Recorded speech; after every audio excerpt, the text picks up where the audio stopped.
Today's scripture in Luke discussed how Jesus had a baptism to go through, and he was referring to his coming crucifixion. He worried about not only the physical pain he would have to endure, but that to die for humankind's sins would separate him from God. I have always said I was the family's designated worrier, worrying about the what-ifs of life and its consequences.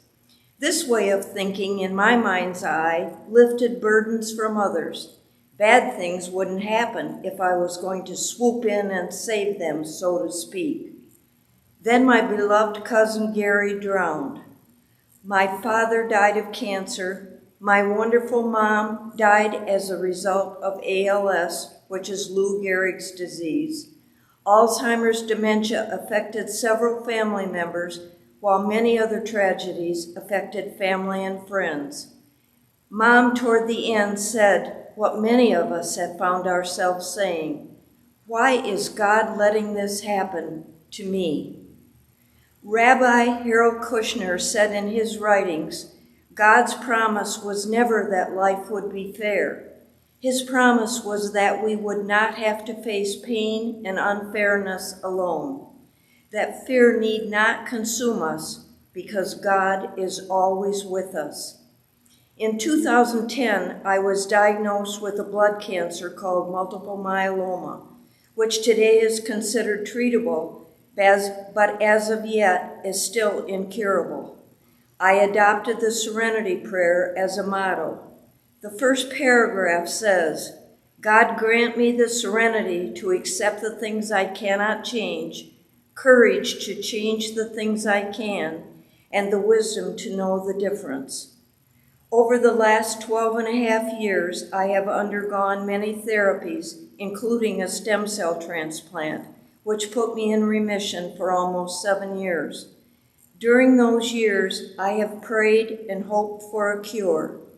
Realistically, in the back of my mind, I kept waiting for the other shoe to drop, which it did in 2019 when I relapsed.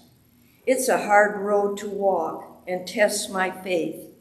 The devil would like nothing better than to see me weaken and blame God for this cancer. So far, by God's grace, I'm still here. I believe He has given me the strength and wisdom to keep my faith firmly centered in Him. Although if you ask me if I worry about what the future holds, about when treatments may no longer keep working, the honest answer would be yes. Hebrews 11:1 says, "Now faith is the substance of things hoped for, the evidence of things not seen." We cannot know the plans God has for us. We can only know that He knows.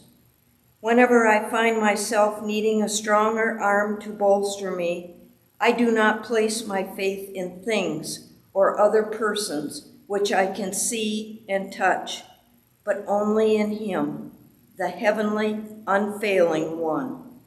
Oftentimes it does feel selfish to pray for healing, for more time on this God-given earth.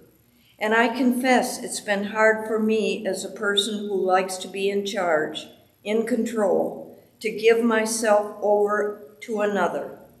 My family would characterize it as my lifelong stubbornness. But by faith, I am learning to leave it all in His hands. It's what God would have each one of us to do, to fill His promise of everlasting life with Him. All of us can take comfort in knowing that He is always with us, that we never walk alone.